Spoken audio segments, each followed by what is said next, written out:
Same आज हम पढ़ेंगे मैग्नेटिक फ्लक्स। उसमें देखेंगे कि number of magnetic field line passes through an area is known as magnetic flux. Number of magnetic field line passing through a normal area is known as magnetic flux. अच्छा, माना कि ये हमारा कोई area है। अच्छा, एरिया वेक्टर कैसे होगा? नॉर्मल एरिया का मतलब क्या है? मान लो मैग्नेटिक फील्ड हमारा अंदर की तरफ जा रहा है। कैमरा ऑन करो एक मिनट। मान लो मैग्नेटिक फील्ड मेरा अंदर की तरफ जा रहा है। मान लो ये है, चलो मैग्नेटिक फील्ड मान लो ये आपको ये पेन दिख रहा है, पेन दिख रहा है कि नहीं?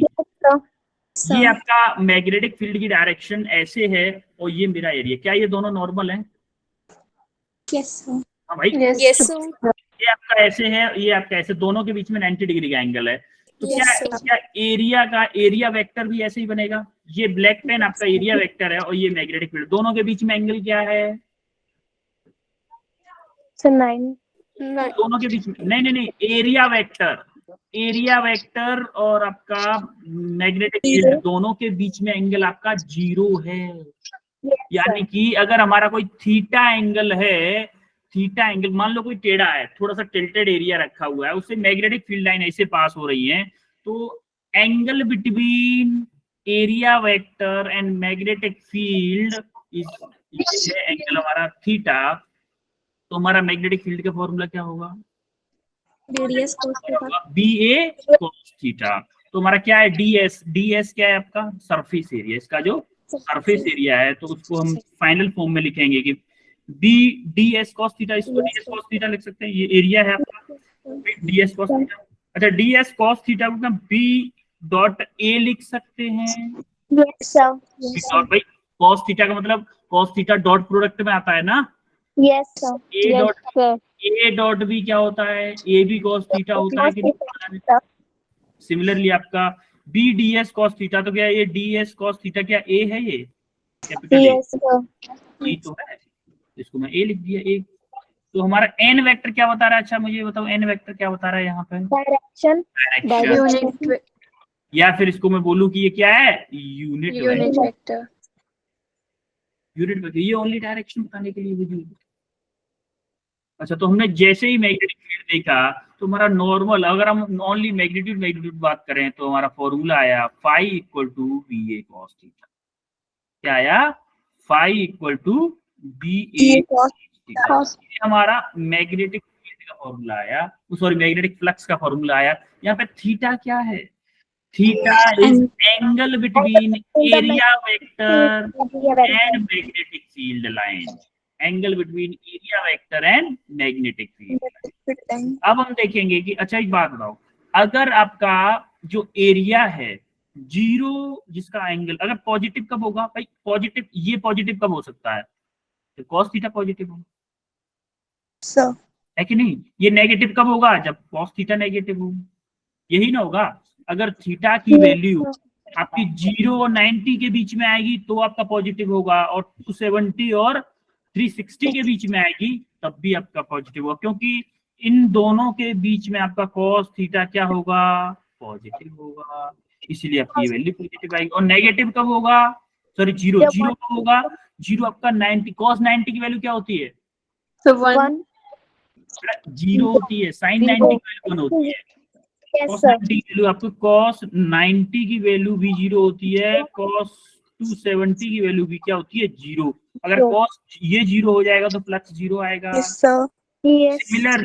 सिमिलरली आप देखोगे कि अगर आपका नेगेटिव फ्लक्स हो, नेगेटिव फ्लक्स कब होगा? जब आपका एंगल 90 से बड़ा होगा और 270 से छोटा होगा, तब ये सिर्फ cos थीटा पे डिपेंड करेगा। पॉजिटिव नेगेटिव 0 कब आना है फ्लक्स, ये सिर्फ cos थीटा पे डिपेंड करेगा। देखो एक चीज और बता दूं, अगर आपका एरिया मान लो एरिया ये है और मैग्नेटिक फील्ड लाइन ऐसे जा रही है, मैग्नेटिक फील्ड लाइन ये है, मान लो ये black pen magnetic field line है और ये मेरा हाथ में जो एरिया है, दोनों के बीच में थीटा क्या होगा बताओ? 90 0 डिग्री होगा बेटा। ये मेरा मैग्नेटिक फील्ड लाइन है। एरिया वेक्टर किधर है? एरिया वेक्टर तो ये हुआ ना। Yes, sir. एरिया वेक्टर और मैग्नेटिक फील्ड लाइन के बीच का एंगल है थीटा। इसीलिए आप कंफ्यूज करेगा, ये क्वेश्चन में ऐसे ही घुमाता है, बोल देगा आपका जो सरफेस है वो मैग्नेटिक फील्ड लाइन से परपेंडिकुलर है, आप थीटा ले लोगे 90 डिग्री, वहां पे आपको थीटा कितना लेना चाहिए? 0 डिग्री। Zero. उसने बोला परपेंडिकुलर मतलब आपको थीटा 0 लेना है। परपेंडिकुलर मतलब एरिया वेक्टर जस्ट उसके पैरेलल होगा तो एंगल क्या हो गया? 0 डिग्री। समझ में आई मेरी बात? Yes, sir. आगे बढ़े फिर। Yes, sir. Yes, sir. Okay. Yes, sir. अब हम देखें बी ए कॉस थीटा। अच्छा एक बात बताओ, यहाँ पे हमें मतलब है change in flux. Change in flux कितने तरीके से हो सकता है? क्या मैं बी में चेंज करूं तो चेंज हो सकता है? Yes, sir. भाई बी में चेंज कैसे कर सकता हूं? मान लो कोई कंडक्टर रखा हुआ है, उसके पास में मैग्नेट को लेके आऊं या दूर लेके जाऊं तो क्या फ्लक्स में चेंज होगा? Yes, sir. मैं बी में चेंज कर सकता हूँ, क्या मैं एरिया में भी चेंज कर सकता हूँ?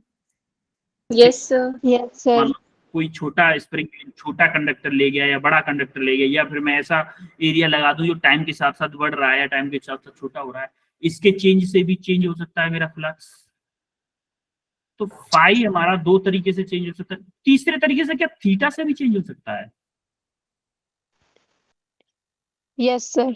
मतलब मैंने अगर ये मान लो मैग्नेटिक फील्ड लाइन है, ये है चलो, और ये मेरा एरिया, क्या मैं इसको ऐसे घुमा दूं तो एरिया कम हो जाएगा? परपेंडिकुलर एरिया कम हो जाएगा? Yes, sir. क्या मैं इसको फिर से ऐसे ले आया तो फिर बढ़ गया? Yes, sir. इसका मतलब क्या मैं थीटा चेंज करूंगा तो भी मेरा फ्लक्स चेंज हो सकता है?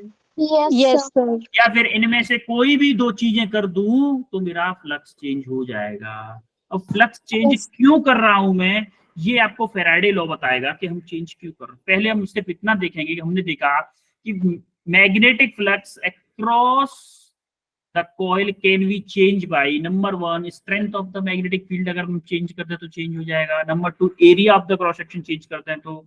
Number 3 orientation of the area change करते हैं, यानी कि थीटा में कुछ चेंज करते हैं तो भी चेंज हो सकता है।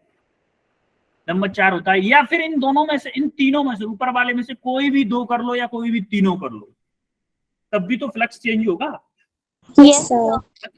तो हम क्या कर रहे हैं कि फ्लक्स में चेंज देखा तो हमें ये तरीके देखे कि फ्लक्स को इतने तरीके से चेंज किया जा सकता है। अब चेंज से हम क्या करेंगे इससे आगे देखेंगे। अभी हम देखेंगे कि मैग्नेटिक फील्ड फ्लक्स क्या होता है कि स्केलर क्वांटिटी। आपको याद है दो वेक्टर क्वांटिटीज का डॉट प्रोडक्ट एक स्केलर होता था? Yes, sir. 11th क्लास में पढ़ाया था मैंने। Yes, तो sir. वेक्टर क्वांटिटी का स्केलर प्रोडक्ट डॉट प्रोडक्ट आपका स्केलर होता था। सिमिलरली उसकी एसआई यूनिट क्या होती है मैग्नेटिक फ्लक्स की? टेस्ला, मीटर स्क्वायर या वेबर या, और इसकी सीजीएस यूनिट होती है इसकी मैक्सवेल, और Yes, sir. 1 मैक्सवेल होता है 10 टू द पावर -8 वेबर के इक्वल। और मैग्नेटिक फ्लक्स जो होता है उसको हम देखो, मैग्नेटिक फ्लक्स पर unit area is also called as magnetic flux density, या फिर बोले हम स्ट्रेंथ ऑफ मैग्नेटिक फील्ड, या फिर बोले मैग्नेटिक इंडक्शन। ये अलग अलग नाम से आपको बुला सकता है, लेकिन उसका मतलब वही है मैग्नेटिक फील्ड पर यूनिट एरिया। समझ में आई मेरी बात?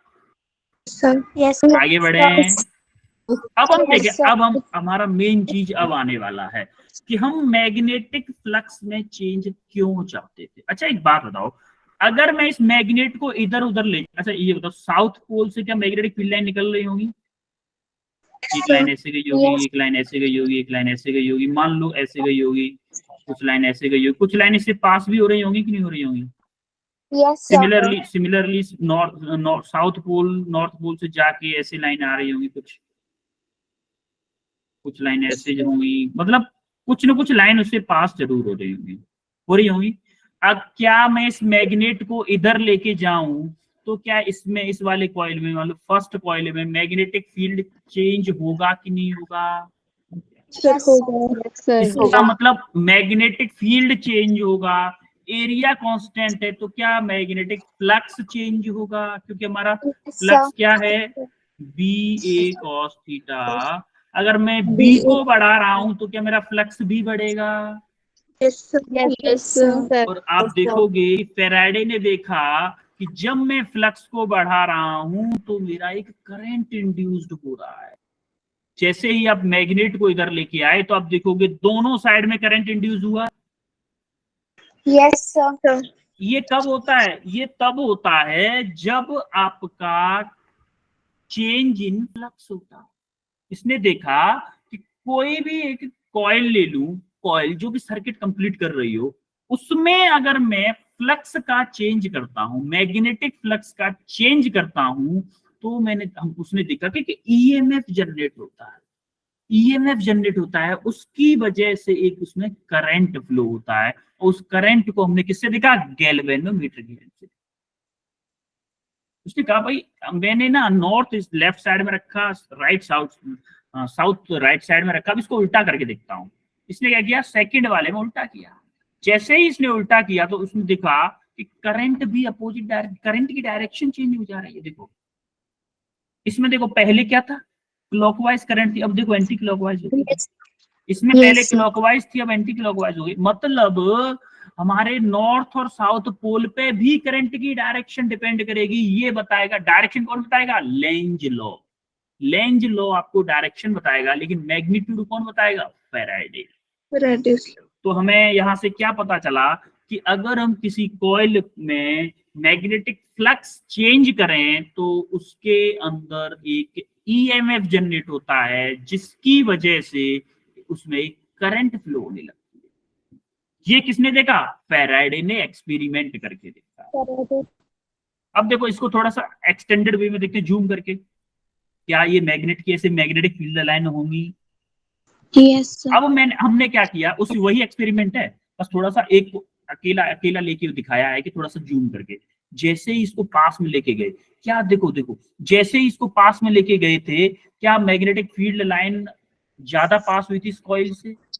Yes, sir. और जैसे ही पास में लेके गए, आप देखिएगा जब तक फ्लक्स चेंज होता है करंट तभी तक फ्लो होता है। जैसे ही फ्लक्स में चेंज बंद हुआ, आपका करंट का फ्लो होना भी बंद हो जाएगा। Yes, sir. देखिएगा जैसे ही आपने मैग्नेट आई, इसमें एक ईएमएफ जनरेट होता है, जैसे ही मैग्नेट रुक गई ईएमएफ खत्म। तो ये सारे एक्सपेरिमेंट फैराडे ने देखे। ये सारे एक्सपेरिमेंट देखने के बाद में फैराडे ने एक्सपेरिमेंट अपना लॉ दिया। अच्छा देखो, क्या हम रिलेटिव मोशन, हमें यहां से क्या पता चल रहा है कि या तो हम मैग्नेट को मूव कराएं कॉइल के पास में। क्या हम ऐसा भी कर सकते थे कि कॉइल को मूव कराते, मान लो ये मैग्नेट है, मैग्नेट को वहीं पे रख दे और कॉइल को मूव कराते? Yes, sir. भाई तब भी Yes, तो sir. तब भी तो आपका क्या होता? मैग्नेटिक फ्लक्स चेंज होता। मान लो ये नॉर्थ पोल है, इससे कुछ लाइंस जा रही होती, ऐसे करके जा रही है मान लो, तो क्या जब हम इस कॉइल को इसके पास में लाएंगे तब भी तो मैग्नेटिक फ्लक्स चेंज होगा? Yes. होगा कि नहीं होगा? फ्लक्स इंक्रीज होगा। तो एक्चुअली में होना क्या चाहिए? दोनों के बीच में रिलेटिव मोशन होना चाहिए। रिलेटिव मोशन होगा क्या तभी फ्लक्स में चेंज होगा? Yes, होगा sir. कि नहीं? देखो Yes. एक्चुअली में हमें मतलब है फ्लक्स के चेंज होने से। जैसे ही फ्लक्स चेंज हो जाएगा हमारा उसमें करंट फ्लो होने लग जाएगा। इसी करंट को, इसी फ्लक्स के हेल्प से, इसी फ्लक्स का चेंज करा के हम लोग पढ़ेंगे एसी जनरेटर, जिसकी वजह से मैं और आप क्लास ले पा रहे हो ना, जिस इलेक्ट्रिसिटी की वजह से, जिस इलेक्ट्रिसिटी की वजह से आप क्लास ले पा रहे हो, वो फैराडे चचा देके गए थे। फैराडे चचा बता के गए थे कि ऐसे ऐसे होता है एसी में। समझ रहे हो कि नहीं? Yes, अब sir. Yes, यहाँ sir. पे हमने क्या किया, फ्लक्स में चेंज किया। तो वही जो लिखा हुआ है कि फ्लक्स में चेंज करने के लिए क्या होना चाहिए? Relative to the position of the coil of the magnet due to magnetic field line force cut different angle on the cross section of area of the coil. देखिए जैसे ही आप उसको पास में लेके दोनों के बीच में रिलेटिव मोशन लगाया, तो मैग्नेटिक फील्ड लाइन जो है डिफरेंट एंगल पे काट रही है। देखो ये जा रही है, अलग अलग एंगल पे काट रही है। तो हमें मतलब है किससे? मैग्नेटिक फ्लक्स के चेंज से। हमें मैग्नेटिक फ्लक्स का चेंज मिल गया, मतलब करंट फ्लो हो गया। अब हम देखेंगे फैराडे लॉ, जो कि, अच्छा यहाँ पे ऑब्जर्वेशन देखते हैं। पहले हमने क्या क्या देखा यहाँ पे। अभी तक हमने जो जो एक्सपेरिमेंट मैंने देखा है, हमने वहां पे क्या क्या देखा। नंबर 1 देखा हमने relative motion between coil and magnet, देखा कि नहीं देखा? Yes, sir. Relative motion between coil and magnet से हम क्या कर रहे थे? फ्लक्स में चेंज कर रहे थे। मैग्नेट को Flux में जैसे कॉइल change. के पास ला रहे थे, क्या कॉइल से ज्यादा मैग्नेटिक फील्ड लाइन पास हो रही थी जब पास में ले आए थे? तो Yes, Yes, sir. sir. Yes. ज्यादा मैग्नेटिक फील्ड लाइन पास हो रही थी, इसका मतलब मैग्नेटिक फ्लक्स इंक्रीज हुआ था। क्या हम बोल Yes. सकते हैं कि उसमें induced property, the induced property of magnetism in the coil हुआ था? Yes. Yes, sir. अब देखो, the direction of current through the galvanometer and hence the deflection in the galvanometer, यानी कि जब हमने कॉइल को पास में लेके आए थे तो क्या उसमें ईएमएफ जनरेट हुआ था, और उस ईएमएफ Yes. जनरेट होने की वजह से उसमें एक करंट फ्लो हुआ था, उसको हमें गैल्वेनोमीटर की हेल्प से नापा था। Yes, sir. हाँ, ये सारी चीज हम देख चुके। जो मैंने अभी दिखाया है ना उसी को लिखा है बस, और कुछ नहीं है। जो वहां पे दिखाया है वो सारी चीजें यहाँ पे लिखी है बस, और कुछ भी नहीं। वो राम कथा जो बताई है अभी। अब देखो, दो तरीके से हम कर सकते हैं, कॉइल को मूव कराएं, मैग्नेट को फिक्स कर दें, या दोनों को मूव कराएं, या दोनों में से किसी एक चीज को फिक्स कर दें। भाई देखो, एक है मैग्नेट, एक है आपकी कॉइल। ये है आपको मान ली कॉइल, यहाँ पे गैल्वेनोमीटर लगा है। या तो दोनों को आपस पास पास मूव करा दो, या फिर एक को फिक्स कर दो, एक को मूव करा दो। दोनों ही केस में मैग्नेटिक फील्ड फ्लक्स चेंज होगा कि नहीं होगा? Yes, sir. हमें मतलब है मैग्नेटिक फ्लक्स से, हमें मतलब है सिर्फ मैग्नेटिक फ्लक्स में चेंज होना चाहिए, चाहे रोटेट होने की वजह से ही होना।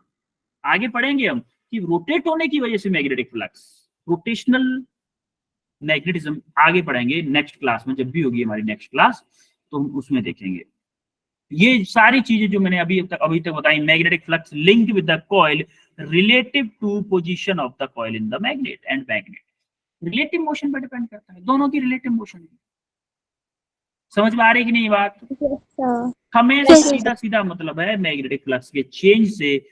उस एक्सपेरिमेंट के बेस पे फैराडे ने दिए दो लॉ, जिसका फर्स्ट लॉ क्या बोलता है? फर्स्ट लॉ बोलता है whenever there is a change in magnetic flux linked with a circuit, कोई मैग्नेटिक फ्लक्स अगर किसी लिंक से चेंज इन मैग्नेटिक फ्लक्स अगर किसी लिंक से अटैच है तो उसमें एक ईएमएफ जनरेट होगा, उस ईएमएफ की वजह से उसमें एक करंट इंड्यूस्ड होगा। तो क्या होगा? एक ईएमएफ जनरेट होगा, और उस ईएमएफ जनरेट होने की वजह से उसमें एक करंट जनरेट होगा, और वो करंट कब तक रहेगा? जब तक as long as magnetic flux is changing. जैसे ही मैग्नेटिक फ्लक्स का चेंज होना बंद हो जाएगा, वो करंट का फ्लो होना भी बंद हो जाएगा। क्लियर है? ये मैं आपको पहले ही बता चुका हूं, Yes, बताया था sir. कि नहीं? जैसे कि मैग्नेट सिमिलरली, हाँ जैसे कि मैग्नेटिक फ्लक्स है, अगर हम उसे पास लेके आएंगे, दूर लेके जाएंगे, बार बार ऐसे करते रहेंगे, तब तक मैग्नेटिक फ्लक्स वहां पे रहेगा। हाँ, देखो होता क्या है, जैसे कि आपका मैग्नेट है ये, और ये है आपका कॉइल, है ना? ये मान लो कॉइल है, तो यहाँ मान लो नॉर्थ पोल है, तो यहाँ से मैग्नेटिक फील्ड लाइन निकल रही है, कुछ पास भी हो रही होंगी। जब Yes. तक आप इस मैग्नेट को मूव कराते रहोगे, या फिर मैग्नेट को फिक्स कर दो, मैग्नेट को फिक्स कर दो, Yes. इसको मूव करा लो, दोनों में से किसी को मूव करा लो, जब तक मूव कराते रहोगे तभी तक करंट फ्लो होगा। अगर आप ऐसे ही रख के छोड़ दो तो करंट फ्लो नहीं होगा। Yes, तो sir. करंट फ्लो नहीं होगा, क्योंकि क्यों नहीं होगा? क्योंकि ऐसे ही रखा हुआ है। अगर मान लो इसमें से दो लाइन पास हो रही हैं, मान लो ये दो लाइन पास हो रही है सर्किट से, तो 2 मिनट बाद देखोगे तब भी तो दो लाइन ही पास हो रही होंगी। Yes, sir. तो चेंज इन फ्लक्स तो जीरो हुआ ना। Yes, sir. Change in flux हमें मतलब होता है चेंज इन फ्लक्स। इससे मतलब नहीं है कि फ्लक्स बढ़ रहा है, कम हो रहा है, ज्यादा फ्लक्स होगा तो ज्यादा करंट होगा, या कम फ्लक्स होगा तो कम करंट होगा। इससे मतलब नहीं है, मतलब हमें इससे है कि कितने जल्दी फ्लक्स चेंज हो रहा है। Yes, जितना sir. जल्दी फ्लक्स चेंज होगा Yes, sir. उतना ही ज्यादा हमें फायदा है। तो Yes, sir. इसने बताया हमें कि करंट जनरेट होगा। फिर इसने क्या किया कि कितना करंट जनरेट होगा भैया, ये तो बताओ कितना करंट जनरेट होगा। फिर इस फैराडे ने ही उसका अपना सेकंड लॉ दिया जो कि ये बताता है कि हमें कितना करंट जनरेट होगा। उसका फॉर्मूला आता है the magnitude of induced EMF is directly proportional to rate of change of magnetic flux linked with the circuit. देखा, rate of change of magnetic flux, कितने रेट से मैग्नेटिक फ्लक्स चेंज हो रहा है इस पे डिपेंड कर रहा है ये न कि मैग्नेटिक फ्लक्स कितना ज्यादा है इस पर।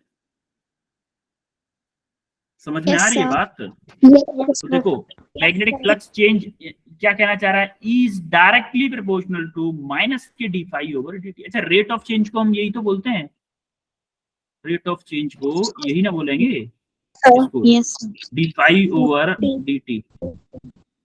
अब देखो ये माइनस क्यों आया है, माइनस क्यों आया है, ये आया है डायरेक्शन की वजह से। ये मैं आपको लेंज लॉ में बताऊंगा। अभी आप ये मान लो कि मैं कह रहा हूं इसलिए माइनस लगाया है, अभी आपको इसके बाद में लेंज लॉ बताऊंगा ना, तब आपको बताऊंगा कि माइनस क्यों आया है।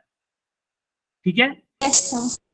तो आपको अभी क्वेश्चन आया तो हमारा एक कांस्टेंट आया के, जिस के को हम मानते हैं 1, इसमें हम के को मानते हैं 1। अभी मैं बताऊंगा क्यों मानते हैं, क्योंकि हम ये K is a constant, units are chosen such that K equal to 1 होगा। इस हिसाब से यूनिट को चूज करते हैं कि हमारी जो कांस्टेंट की वैल्यू 1 आ जाए, जिससे कि हमारा काफी सारी चीजें इजी हो जाएं। तो ये हमारा क्या था, इंस्टेंटेनियस। ये इंस्टेंटेनियस है, अगर किसी भी एक टाइम पे जो फ्लक्स में किसी इस छोटे टाइम के लिए फ्लक्स में चेंज हुआ है, उस टाइम में कितना ईएमएफ जनरेट होगा, तो हम इस फॉर्मूले से निकाल सकते हैं। समझ में आई मेरी बात? सेकंड लॉ समझ में आया? Yes sir. अब हम इस पे बेस करेंगे एक क्वेश्चन। ये क्वेश्चन है, जरा करके बताओ इसको। एक हलवा टाइप का ही क्वेश्चन है, करो इसको।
Sir A option. Option A आ रहा है आपका, ओके। Yes sir. और किसी का आया? प्रिया का आया ऑप्शन ए, श्वेता का भी ऑप्शन ए आया है, अर्चना का ऑप्शन ए, नीता का ऑप्शन ए, आंचल का ऑप्शन ए, शगुन का भी ऑप्शन ए आया है, प्रिया का, पायल ऑप्शन ए, सपना ऑप्शन ए। ऐसा हम काफी टाइम से ना केवीडी नहीं खेले हैं ना? Yes sir. अब नेक्स्ट क्लास से केवीडी खेलेंगे, मजा नहीं आता ऐसे क्लास। Yes sir. ओके, चलो नेक्स्ट क्लास से करेंगे केवीडी। इस क्लास में थोड़ा कंसेप्ट है इसलिए चल रहा था। देखो इसने क्या बोला है, a coil of resistance R दे दिया इसने 400 ओम। अच्छा, जो कॉइल थी क्या उसका रेजिस्टेंस भी होगा? Yes sir. भाई ये जो कॉइल है, ये जिस वायर की बनी है, क्या इसका रेजिस्टेंस भी होगा? होगा कि नहीं होगा? Yes sir. और इसमें Yes, जो sir. करंट फ्लो होगा, क्या इस रेजिस्टेंस पे डिपेंड करेगा? ईएमएफ फ्लक्स Yes, पे sir. डिपेंड करता है, लेकिन करंट कितना फ्लो होगा वो इस रेजिस्टेंस पे डिपेंड करेगा। तो इसी का यूज करके हम Yes, क्वेश्चन sir. को करने वाले हैं। अब देखोगे आर की वैल्यू दी हुई है हमें, और मैग्नेटिक फ्लक्स की वैल्यू दे रखी है हमें, कितना? 50 प्लस टी 4। Square plus 4। अभी हम मैग्नीट्यूड की बात कर रहे हैं यहाँ पे ओनली। टाइम दे रखा है कितना? 2 सेकंड। 2 सेकंड। 2 seconds. तो हम मैग्नीट्यूड के लिए हम लेंगे क्या ईएमएफ के लिए मैं बोलता हूँ minus K D phi over D t होता है? Yes sir. Magnitude, only magnitude की बात कर लेते हैं अभी हम। Yes, only sir. मैग्नीट्यूड के लिए क्या मैं बोल सकता हूँ कि D upon D T into 50t square plus 4 होगा। Yes sir. इसका डिफरेंशिएशन करके क्या हो जाएगा? 50 into 2 टी, यानी कि 50 into 2 2t plus 0। Yes sir. अगर मुझे ये चाहिए तो कितना आ जाएगा? 100t। अगर मुझे E at t equal to 2 second पे, t इक्वल टू 2 सेकेंड पे यानी कि E2 चाहिए, तो क्या मुझे 100 इंटू 2 करना पड़ेगा? कितना आएगा? 200 वोल्ट। ये क्या आया मेरा? 2 सेकेंड पे ईएमएफ आया। क्या आपको V इक्वल टू IR याद है? यस V क्या था? Potential difference. तो ईएमएफ भी तो पोटेंशियल डिफरेंस है, तो E यहाँ पे आ जाएगा। तो हम I को क्या मैं लिख सकता हूँ? E अपॉन R लिख सकता हूँ। यस तो यहीं से देखोगे कि I इक्वल टू E क्या है आपका? 200 वोल्ट। R क्या है आपका? 400 ओम। 200 डिवाइडेड बाई 400 तो आपका आ जाएगा 0.5 एम्पियर, जैसा कि आप ज्यादातर लोगों को आया है। ऑप्शन ए इसका। क्लियर है सबको? Yes, sir. Yes sir. अब हम पढ़ने वाले हैं, थोड़ा ध्यान से देखिएगा, Lenz law. Lenz law, Lenz law क्या कहता है? The direction of induced EMF or induced current is such that it opposes the change that is producing it।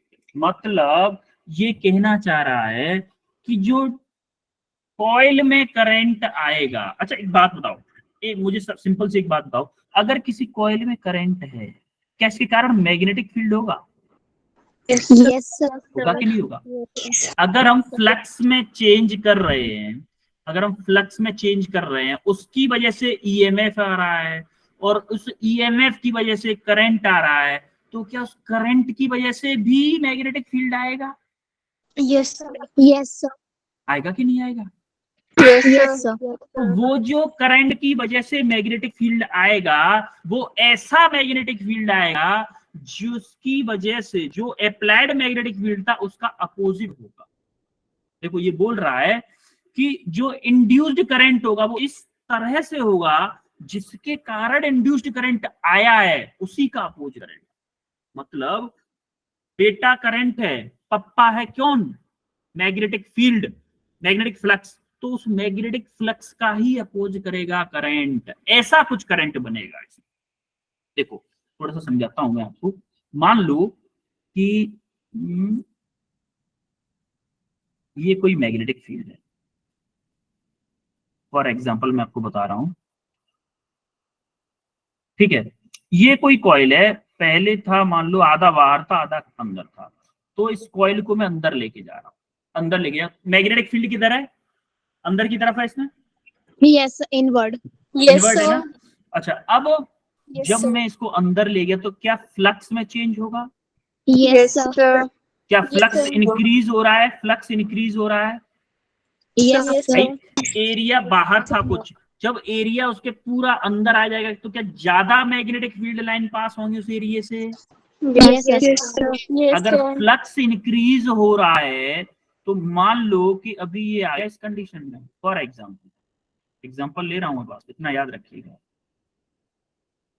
अब आ गया ये इस कंडीशन में, मान लो इससे ये 3-4 मैग्नेटिक फील्ड लाइन पास हो रही है, तो अब इस टाइम पे क्या इसके अंदर मैग्नेटिक फील्ड पास हो रहा है, तो क्या इसमें एक ईएमएफ जनरेट होगा?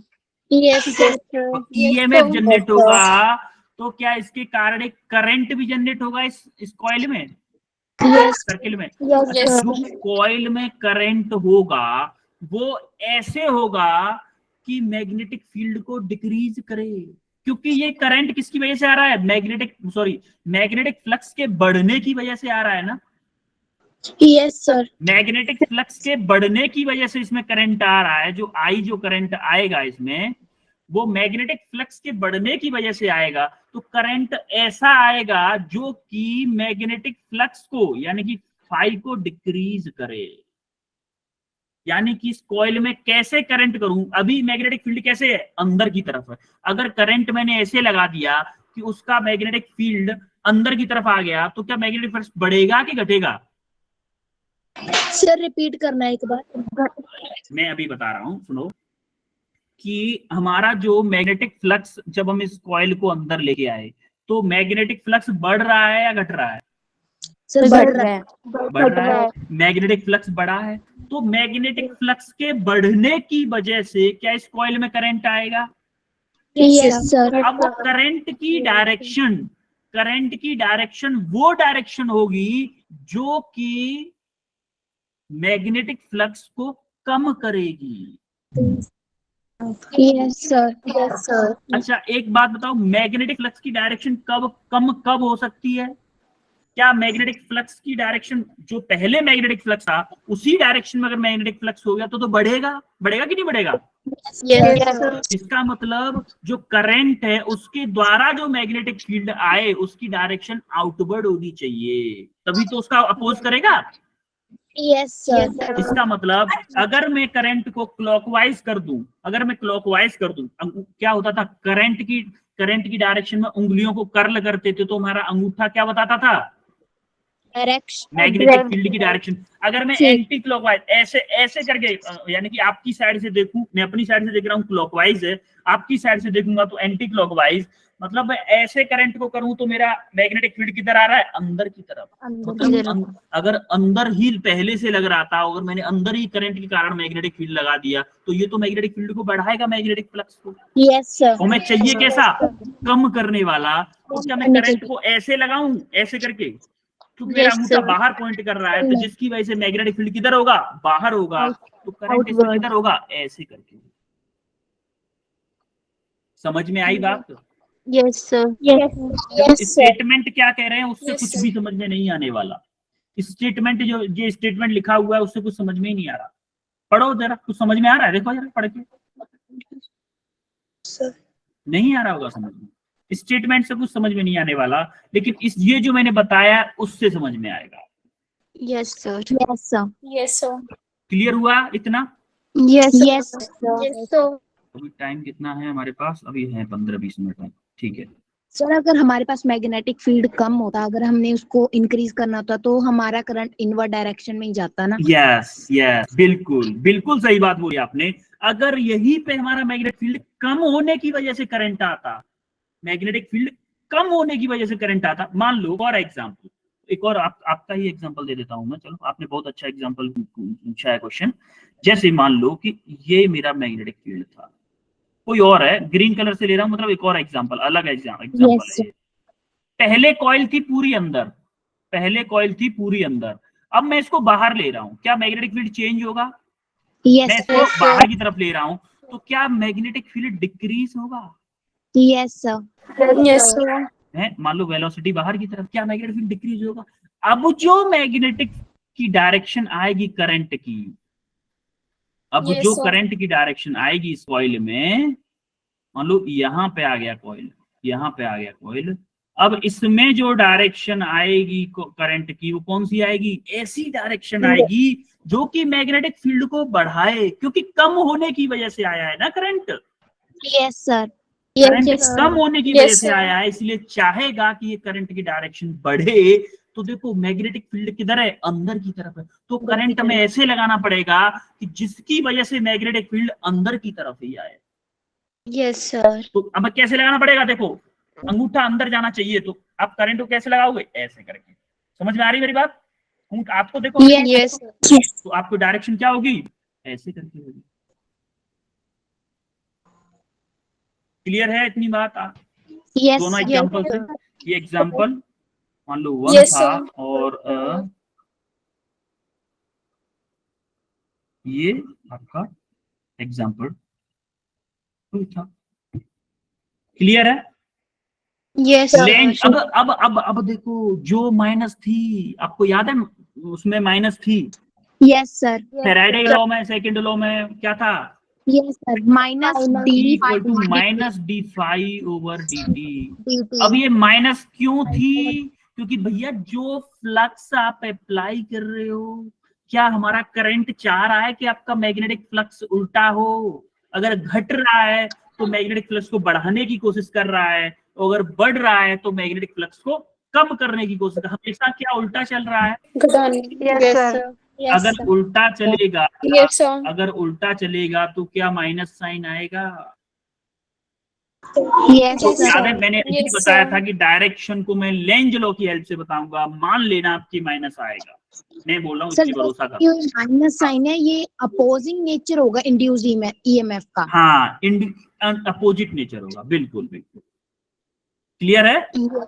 Yes Sir. Sir. Yes, sir. Yes, sir. Okay, अब देखते हैं हम expression for induced EMF based on both law, यानी कि अब लेंज लॉ और आपका फेराडे लॉ दोनों के बेस पे हम एक्सप्रेशन, ये हमने लेंज लॉ में उसमें पढ़ा था, फेराडे में ये तो पढ़ा ही था ना।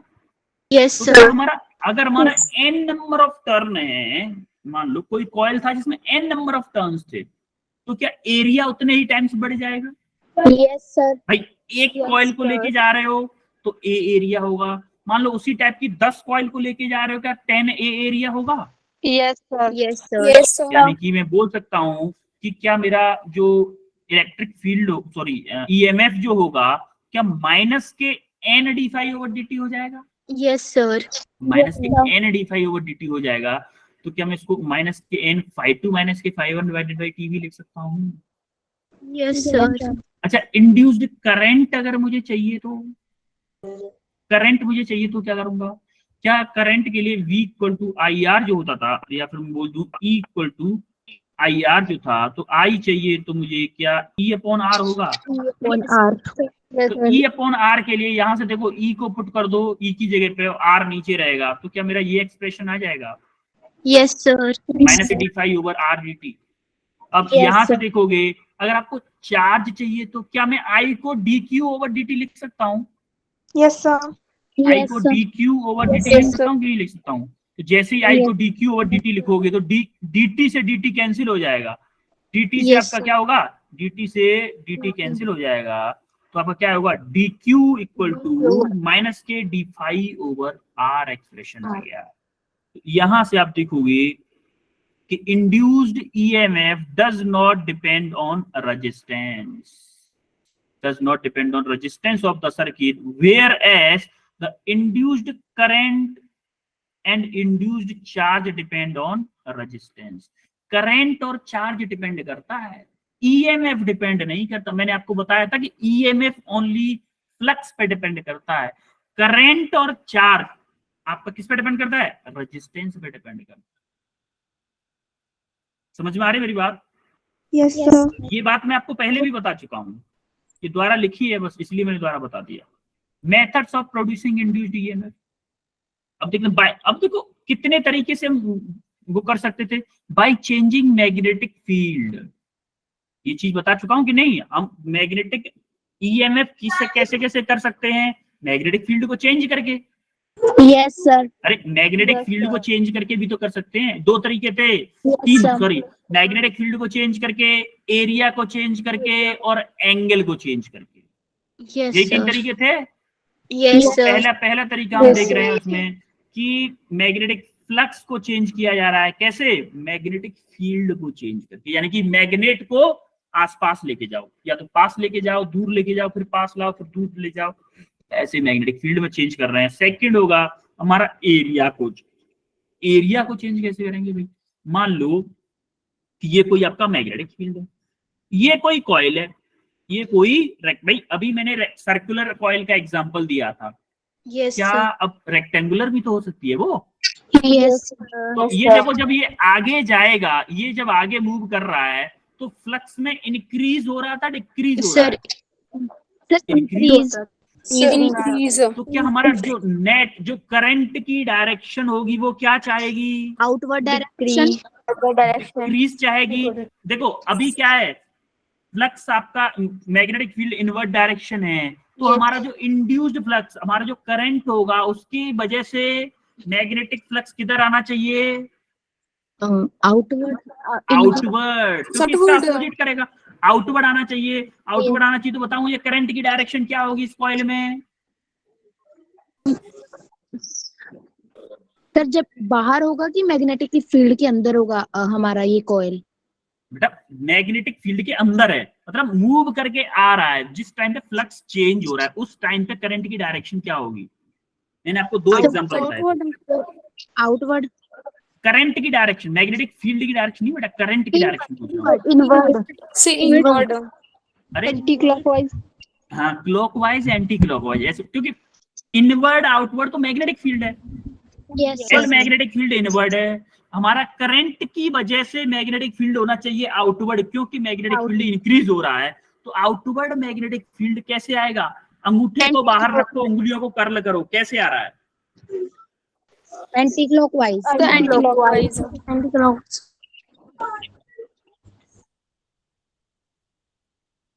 आ रहा है कि नहीं आ रहा है? देखो ये डायरेक्शन आएगी, ये डायरेक्शन आएगी। कैसे है? देखो ये वाली होती तो क्या होती? क्लॉकवाइज। कैसे डायरेक्शन? ऐसे है, यानी कि anti anti clockwise. Anti clockwise. जैसे एक बच्चे ने बताया भी था, क्या? Anti clockwise. समझ में आया? अच्छा एक चीज और, अगर किसी कॉइल को मैं v वेलोसिटी से मूव करा रहा, अगर मैं अच्छा एक बात बोलो, d phi equal to B dot d A formula होता था, ये सबको याद है? Yes sir. अच्छा क्या मैं डी ए को क्या मैं एल वी डी टी लिख सकता हूँ? Yes L sir. मतलब लेंथ, कितना लेंथ है इसकी, और ये कितना मूव किया, dt टाइम में कितना मूव किया, v इंटू टी, क्या ये लेंथ के इक्वल होता है? ये भी भाई मीटर पर सेकंड इंटू सेकंड, क्या इसे सेकंड के अंदर करिएगा? मीटर, मीटर यानी कि लेंथ के इक्वल होगा। तो हमारा फॉर्मूला आया, एक और फॉर्मूला आया कि अगर मैं किसी कॉइल को, मूविंग कॉइल को v वेलोसिटी से अंदर लेके जा रहा हूं, तो उसकी वजह से कितना मैग्नेटिक फील्ड होगा, सॉरी ईएमएफ जनरेट होगा, वो होगा माइनस के बी एल वी। बी क्या है आपकी मैग्नेटिक फील्ड इंटेंसिटी, एल क्या है लेंथ, और वी क्या है किस वेलोसिटी से अंदर जा। समझ में आई बात? Yes sir. तो ये फॉर्मूला भी आपका क्वेश्चंस में यूज होने वाला है, क्वेश्चंस में यूज करेंगे इस फॉर्मूले को। करंट की डायरेक्शन समझ में आई आपको? Yes sir. तो अभी हम करेंगे एक और क्वेश्चन, ये क्वेश्चन करके बताओ मुझे, चलो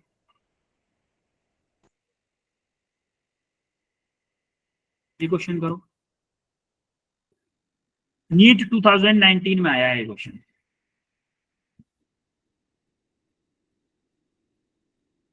सर दिख ही नहीं रहा। स्क्रीन नहीं दिख रही क्या? सर दिख रही है। सर क्वेश्चन नहीं दिख रहा। हो सकता है आपका नेटवर्क इशू है बेटा। सर स्क्रीन दिख रही है पर क्वेश्चन नहीं दिख रहा। बाकी लोगों को नहीं दिख रहा है क्या? सर दिख रहा है। सर दिख रहा है। बेटा आप जूम इन आउट कुछ वो करके देखो, शायद हो सकता है आपने ज्यादा जूम इन करके देख रहे हो, इसलिए क्वेश्चन साइड में हो।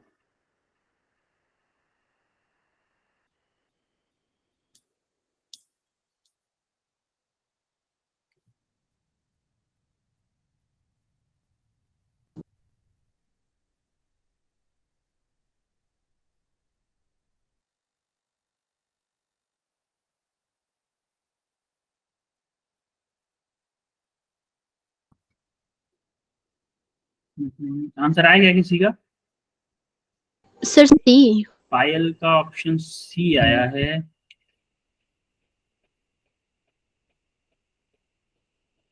श्वेता का भी ऑप्शन सी, दीक्षा का ऑप्शन सी, अर्चना का ऑप्शन सी, विशाल। कैसे किया है अर्चना, बताओ जरा। अर्चना,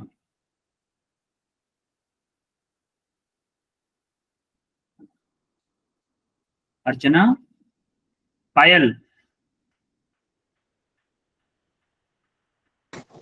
सर ई होता है हमारे पास minus D five over D T. ठीक है, तो फाइव जो है फाइनल माइनस इनिशियल किया ठीक है, ओवर डी टी। तो फाइव जो था वैसे एन भी होता है, एन भी कॉस थीटा की जगह फाइनल की वैल्यू भरी 90 डिग्री माइनस कॉस जीरो। तो ना cos 90 0 होता है और cos 0 1 होता है, तो n भी ये बच गया ओवर t। तो n की वैल्यू डाली, b की डाली, a की डाली, ओवर t की डाली। ओके ओके, सही है, बिल्कुल सही है।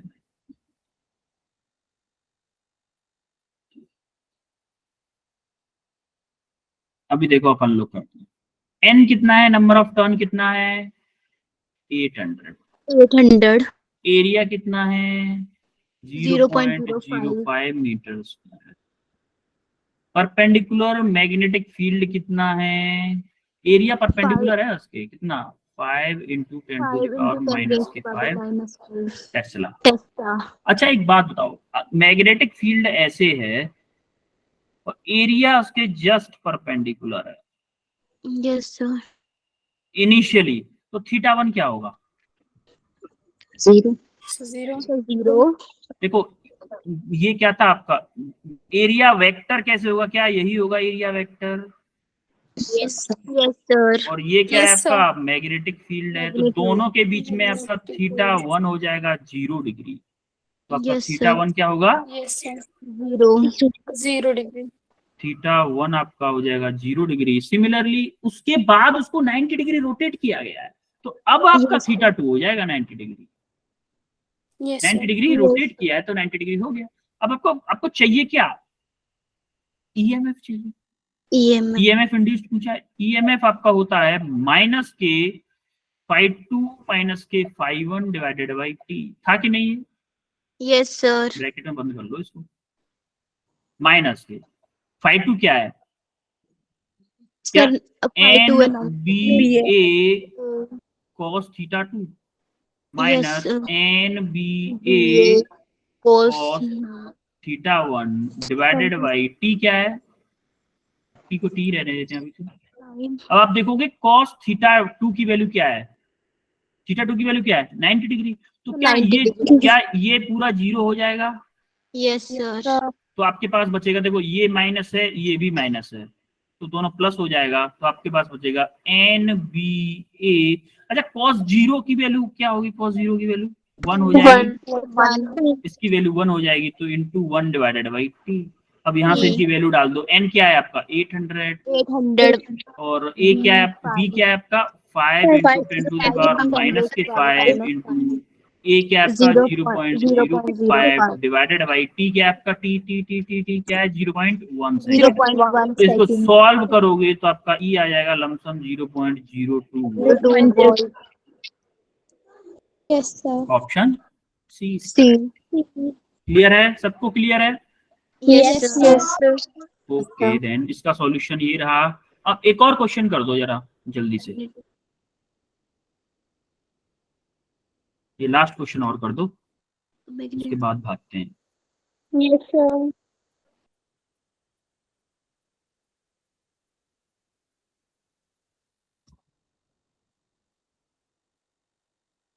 सेम टू सेम उसी कंसेप्ट पे है lump sum, a magnetic field of 2 into 10 to the power minus q2 tesla act at right angle to the coil of area, इतना राइट एंगल पे है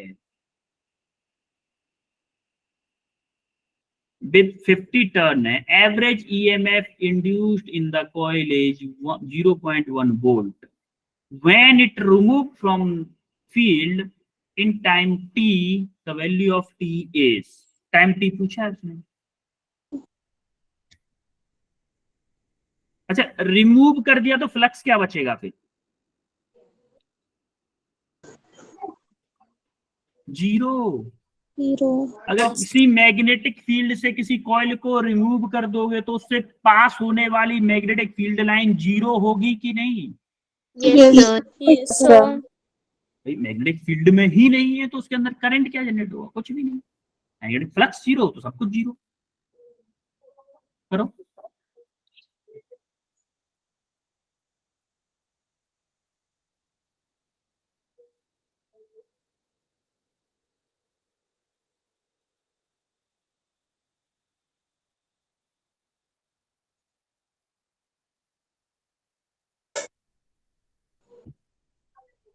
हो रहा है कि नहीं हो रहा है,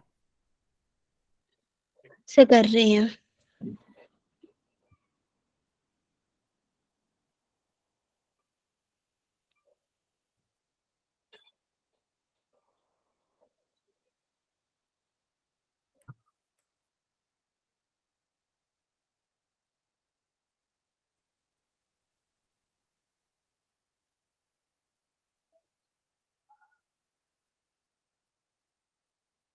चलो करवाता हूँ मैं। देखो मैग्नेटिक फील्ड दे रखा है आपको 2 × 10⁻⁻² टेस्ला और yes sir. At right angle यानी कि 90 डिग्री पे रखा हुआ है ऑलरेडी। तो एरिया वेक्टर और मैग्नेटिक फील्ड वेक्टर में एंगल क्या हो जाएगा? 0 डिग्री। और फाइनल में आपको उसने निकाल लिया है, फाइनल में यानी कि ये मान लो इनिशियल है, फाइनल में उसने निकाल लिया तो बी फाइनल क्या हो जाएगा? 0। और एरिया इसने दे रखा है कितना? 100 सेंटीमीटर स्क्वायर। एन दे रखा है कितना? 50 टर्न्स। और इसने ईएमएफ यानी कि ई की वैल्यू दे रखी है 0.1। आपको चाहिए क्या? टी की वैल्यू पूछिए। तो सिंपल आप ई फॉर्मूला लगा दो, E equal to 5 minus 5 divided by T. अब देखो माइनस 5 आपका क्या है? 0 है। अरे Yes, B sir. F B final अगर 0 हो गया तो वो भी 0 हो गया। माइनस अब N. इसको V1 मान लेते हैं, V1 मानो, इसको V2 मानो। चलो तो 1 2 मानना है ना, तो इसको 2 मान लो। तो ये क्या होगा? B1 N क्या? A yes In. Sir. cos 0 divided by T। T. अब आप देखोगे cos 0 की वैल्यू 1 होती है तो आपका सिंपल एक्सप्रेशन बचेगा। अच्छा E की वैल्यू क्या दे रखी है हमें? 0.1। और यहाँ पे देखो ये माइनस और ये माइनस प्लस हो गया, तो B1 की वैल्यू पुट करो। B1 की 2 × 10⁻⁻²। n क्या है आपका? n क्या है आपका? 50। ए क्या है? ए क्या है? 100 सेंटीमीटर स्क्वायर। 100 × 10⁻⁴ सेंटीमीटर को मीटर स्क्वायर में कन्वर्ट करना नहीं भूलना है। Yes sir. डिवाइडेड बाई क्या? टी। यहाँ से टी आप निकाल लोगे तो लमसम आएगा आपका 0.1 सेकंड। ठीक है। Yes sir. सर आपने hmm, sir t is equal to 0.1 tesla लिखा है कि सेकंड? सेकंड है। टाइम की यूनिट Yes, sir. सेकंड होगी ना। यस सर, मैं भी यही सोच रही थी। टाइम की यूनिट सेकंड होगी, टेस्ला नहीं होगी। Yes sir. क्लियर है सबको? Yes sir. अब इसका Yes, sir. सॉल्यूशन ये रहा। और इसके असाइनमेंट आपको कितने हैं? 5 क्वेश्चन आपको असाइनमेंट में, 5 क्वेश्चन Yes. करने हैं आप। 5 Yes, क्वेश्चन sir. अच्छे क्वेश्चन है, छांट के दिए हैं मैंने आपको। 5 क्वेश्चन आपको करने हैं, ठीक है। Yes, sir. Yes sir. और अब मिलते हैं आपको नेक्स्ट क्लास में। कब है नेक्स्ट क्लास? B4 यानी कि कल और होगी। फ्राइडे को फ्राइडे या सैटरडे को है? Friday. हाँ जब भी होगी, चलो जब भी होगी, Saturday, फ्राइडे या सैटरडे जब भी होगी हम मिल ही जाएंगे, डोंट वरी। सैटरडे को होती है शायद। आप भले ही दूर